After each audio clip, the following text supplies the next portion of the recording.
Welcome back to Incredible Display. This is a deck profile series where we highlight some of the cool decks that were a win away from a top cut record. I'm Constantine, and today I'm joined by Tim Keefe, who played Ryu World Warrior to 27th place at the Atlanta Regional.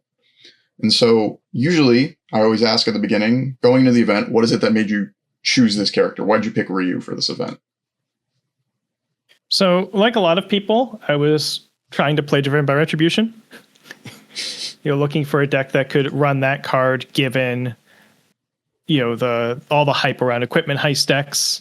And that card just being kind of good in general. It's pretty good against Pony, for instance. You can take away the frog with it. You can hit backups or assets with it. It's good against backup decks generally. So I was kind of just, because I have the points for day 2 of Worlds, I was trying to find something that could play Driven and was, at least a little bit off meta, right? I didn't want to just join the Hanj crew, for instance. Yeah, something off the beaten path, right? Yeah, and after bouncing on a few different ideas, I wound up working on Ryu through a few iterations, and then felt like it was in a good enough place to bring it and see what I could do. Mm-hmm.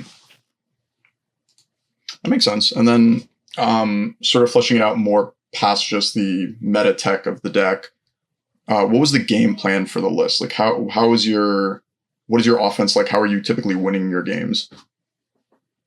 So it was certainly the second time I played a punch-based list. I had sort of gone through some iterations. The first thing I tried was a Void Titan Cliff Ryu.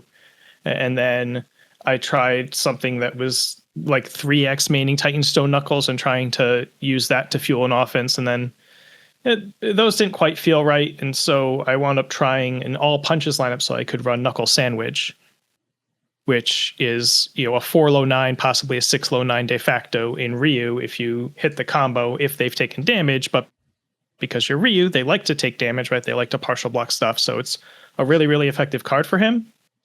And so that was just sort of the missing link, because the core of the offense is Echo, right? It's Double Fist of the Mortal Flame, and it's Pale Rider, and it's ideally military airship on one of those, and just play lots and lots of attacks in one turn. You can use Forcing Surrender to clear your face down Echo attacks after they go away. Double Fist obviously refunds its own momentum. And that's not necessarily enough to 30-0 someone in one swing a lot of the time. I mean, sometimes it can be if they don't have a lot of defense, but you're hoping that they've taken some pokes because of you or because you've landed a rising uppercut or something like that. It's definitely less of an OTK deck and more of a, traditional, I'm going to need a little bit more work than that to get there. But because of all the incentives around Ryu doing what he does, he's pretty good at getting that to happen. Mm-hmm. And so sort of fleshing that out, what did your offensive turns typically look like before it was time to go? How many attacks would you be slinging out on turn 2 or 3? 1 or 2, right? It's, here's Haymaker. If you took the Haymaker, here's Knuckle Sandwich. You're not taking 9, are you? Right? Yeah. Or, because them full blocking is beneficial to you, you are free to just lob a blow to the head, or you can play Double Fist, take your momentum. You want to block it? No, okay, I'll take 6 damage. It's fine. Right? And so there's a lot of that going around where you just get to play these not really obfuscated pokes. It's not like you're very hidden about your intentions on these turns. It's just I don't know. What do you want to do? I don't care. Yeah. Right. If they don't full block you, then you try to full block them and you'll get your Ryu trigger that way. And it puts a lot in the opponent's hands to decide how they want to react to things, but they're sort of difficult judgment call decisions that they have to make. And, so they can guess wrong sometimes, right? It gives you chances to have them maybe break a little bit more if they did block with a good card or something like that. Yeah, that makes sense. And then following that with the card draw from Ryu, what is your defense looking like? What are you typically holding to block? How many cards are you holding to block? Yeah, so obviously it depends on what you're facing, but 4x barrier shield in a 62 card list, yeah, it is a lot of barrier shield. You see a lot of barrier shield, and it's very helpful. You have other speed hate pieces on your foundation, so that's not the only way to help you pass a block. But you're holding, if they're playing high techs at all, you're trying to hold on to those rising uppercuts and get them for 6 on their own turn. Right, that's a good part of the offense. Is if you get them 6 points closer and get your momentum, that can be the difference between whether your all in can get there or not. Yeah, it's Barrier Shield. You can take a hit and Driven by Retribution something. You can partial block and Driven by Retribution something, I believe. Memory serves, yeah. You can Moment of Normalcy. Fist is another conditional speed hate piece. There's a bunch of random tech in the sideboard. But yeah, so it's mostly Barrier Shield, Rising Uppercut, speed reduction to pass your blocks, and then disruption effects and Driven, Drowning by Resentment, and Failed Road Model, and so on. Mm-hmm. And I guess that's a good segue into some of the standout cards that I wanted to ask about. So Drowning was one of them. I was curious how many times, how was the response, like what triggered it over the event?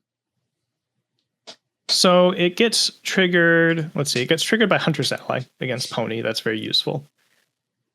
Yeah. It gets triggered by Porco trying to Mighty Blitz. It's very good against Porco. Yeah, Porco's Mighty Blitz or draw Titan's Bite. So pretty much everything Porco wants to do, like at some point he's going to trigger Driven. Not Driven, Drowning. Too many DR words. Yeah. You can get there's certain times if the Heist deck wants to go get something out of their discard pile because it's not in their deck anymore, you can trigger it that way. There's certain Hawks effects that trigger it, but not too many. But worst case, it can +2 damage a Haymaker or -2 damage something else or +2 damage off of a Titanstone Knuckles. And if I want to bring in more specific tech out of the sideboard, something has to come out of the main deck. So it, Drowning ends up coming out for Colon Calculating or whatever. Mm-hmm. And then I guess I saw some more stuff about the main deck that stands out to me is a card like Memory Upgrade. I was curious if there was a specific enhance you were trying to use with its response. No, that was a last minute slot in. Mainly, I wanted to have more than 4/6 checks in the deck to stack with Ryu. Okay. And I was playing, I think, Mikasa's Admission with no real way to trigger it, just as a blank 1/6 mid-block foundation. And hey, maybe they make me discard it. But Memory Upgrade has a little bit more in terms of niche uses. You can get one over on Godzilla sometimes. You sneak it in and you take their momentum away before they can spend it with Radiant Visage. Sometimes getting Failed Role Model up before they can enhance is useful. Doesn't happen often or anything like that, but it does more than nothing, which is what the other 1/6 I was playing did. Gotcha. So mainly for the stats, but sometimes it has something going on. Okay. Yeah. And then the last standout thing I wanted to ask about in the main deck was just simply no Zero Dis in the deck. What's sort of your rationale for that? So they aren't particularly good. When you actually math it out and you work through the zero diff math and how often is this actually going to cause me to not be able to build the extra foundation on turn one, it's just not that often. Mm-hmm. It's going to happen, right? You're going to have a time in a tournament where you have 4 foundations in your opening hand and you try to play them all and you check a 3 on the 4th one, but there's a lot of stuff that has to happen at once for that to pan out. And just more often than not, it's not going to be a big deal. And in Ryu's case, even losing Ryu on defense for their turn 2 is certainly relevant, but it's not always that big of a deal depending on what they're doing. If you block something and they were only playing 1 attack anyway, then you don't really get anything out of the Ryu activation. So, it's not the worst thing in the world if you have to play your 4th foundation on a 4 and you check a 3 on it. I'd rather have cards with text. Mm-hmm. Yeah, 1-mana Inferno and Ignite usually don't actually have text, so that makes sense. Yeah, 1-mana Inferno is actively helping Borkos, right? Yeah. And so that was all the... I also wanted to ask about Knuckle Sandwich, but you already brought it up. So if you don't have any other cards you wanted to specifically talk about, I wanted to ask if there was any changes you'd make to the main deck. Offhand, I've fiddled with the idea of playing a 3rd airship. That card is just so big. Obviously, the Drowning slot can be any of the cards in the sideboard or anything else. That's just kind of a niche pick of, let me play this funny card that's good sometimes. Mm-hmm. The stuff around the periphery, I don't think too much can usefully change with the attack lineup. So it just be surrounding, what are we doing with these, the My Fists and the Drowning, basically the tech slot foundations. Do we can we afford to go to a third airship? Maybe we play a second Titanstone Knuckles. Titanstone's often very good. If they have some kind of asset, it's fantastic. If you have some spare foundations, you need to get up and over, it's very good. It has the deflect. It's not a bad card at all. It's just I don't want to go up to 8 blue-green cards, right? Mm-hmm. It's a bit rough on the ratios there. But no, I mean, anything that's 4X in the deck was pretty fine to me. Obviously, it's a very big format. There's lots of cards you could put in and make an argument for that wouldn't be completely senseless or anything like that. But, my losses were to, people that made top cuts playing, I split my 2 matches against Porcos, and I don't know if the deck can be tuned any better to fight Porcos than it is. Maybe some better mid blocking, right? Maybe Code Edits goes in the main deck or something. Let's see, I lost to a Pony, which was just, that happens sometimes. And I lost to a Deku, and, I don't know if there's anything you can do with this deck to make it particularly better against Deku that it's not already doing, so. Mm-hmm. And, okay, so then where I want to try something new with these, where I ask you about your mulligan decisions during the tournament, like what your sort of goals were when mulliganing. Were you looking for sort of a quantity of a build or more specific pieces, sort of like a more qualitative yeah, mulligan? I mean, certainly, obviously at least a 3 build, right? Mm-hmm. I don't think, match is dependent, but I might send away a 3 foundation hand that's a little fringy. But if you're up against like a Porco and your 3 foundation hand is, I don't know, role model memory upgrade in my fists or something, and those cards aren't going to be particularly great in the matchup, then maybe you send it away and you decide to risk a 2 build going first to try to find things that are more effective. But going second is, there's not too much crazy going around. You're going to throw away, any attack aside from maybe one that has a good block zone that you like, and then draw what you draw. Mm-hmm. And going first is just kind of the standard 6-hand size. Let's make sure I at least get my 3 build, and if it's a really disheartening set of 3 foundations, then maybe I'll go try to fish for something better. Yeah, that makes sense. It's something I wanted to start asking people about because not as much content about mulliganing. So yeah, I mean, there's a case. It might be that you should just hard mulligan for Driven against Porco. That card is kind of devastating for him if he doesn't find a seal for it. But aside from, you could try to hard mulligan for Visage against Godzilla and hope it helps. But I generally don't try to do those kinds of hard mulligan for X strats, so it's just not something that I do. Mm-hmm. And then another new thing I wanted to start focusing on more with these decks is talking to you about your sideboard decisions. So sort of broad question at the start, could you kind of walk me through the rationale of what you chose to sideboard? So there's a little bit of a skew towards having low blocks in my sideboard because there are not very many in the main deck, and sometimes you face low Godzilla, right? Mm-hmm. That they do exist there in the format. I did face a low Godzilla and brought in all of the low blocks in my sideboard. In Swiss. 1, 2, 3, 4, 5, 6, 7. 7 of the 10 cards. Yes. I'm citing 7. And she's like, why are you citing 7? I'm like, I'll tell you later. They're just all the low blocks. This all came in.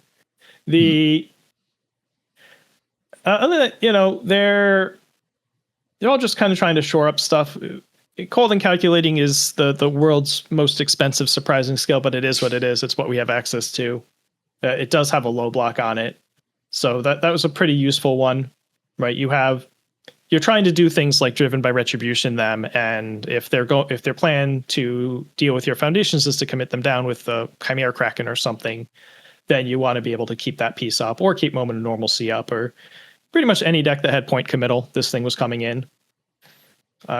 Gaming is good against Deku and Godzilla and Warchief. And that's a pretty nice set of decks to have a sideboard piece for. Breakfast, just general action canceling. If they're playing, runaway barrier shields themselves, whatever, I can come in. Titanstone, like I said earlier, if they have assets, Titanstone is just incredible. Code Edits is simply a very good card. Sometimes, if Driven by Retribution isn't good against someone, I want to be able to get them out of there and hopefully be able to bring stuff in that's useful. And Codex is pretty generically useful, so it can come in if I'm lightening up on my 3 diff count, or if it's just really, really, really strong and I want to play both Driven and Code Edits. But I don't want to play that many 3 diffs unless Code Edits is going to be a killer, right? Mm-hmm. Flurry of Blows and BMI Buster were kind of shaky last minute. If Rising Uppercut can be dead sometimes, right? You can be facing a deck where they don't have any high attacks, or they don't have any high attacks that aren't going to be ranged and fast. Or some, well, if they're ranged and fast, you still want the 0 high, right? But there are matchups where Rising Uppercut's not very exciting, and you want to be able to like get at least 1 or 2 of them out of there. So I wanted to get a couple of non-high block punches in the side with some different properties that I might bring in for their own sakes, right? Flurry of Blows comes in if you want the low block, if you think you might be able to land a big old powerful move, if you're facing someone that's just kind of like a face tanking DR deck, and you want the ability to just send an attack to the moon because they're just eating everything. That can be an okay 1x to have in your deck, and BMI Buster is just a second piece of action negation. Another way to dump momentum if you find that you're getting, pretty rich on momentum again against a DR deck, against a Byakko, against something like that. Mm-hmm. And yeah, Rising Uppercut definitely has some fail cases. You didn't mention it, but sometimes that card is just the worst thing in your hand against the Devil Jin, if you're just making everything low. Yeah, or Mirio or something like that. Yeah. And continuing on with the sideboard discussion, I know you mentioned it earlier where Drowning in Resentment and presumably My Fist Solved My Problems were some cards you'd side out as the sort of flex 2x spot. Yeah. But anything else you'd be looking to take out? It's mostly those 2 and Driven. Sometimes we could lose, a copy or 2 of Failed Role Model if they're playing like nothing that does anything. If we're really trying to work on a low and mid block count, maybe Memory Upgrade gets to come out, just depending on what's going on. Mm-hmm. Well, those are the sort of pointed questions I had for you about the deck. Was there anything else you wanted to mention, or?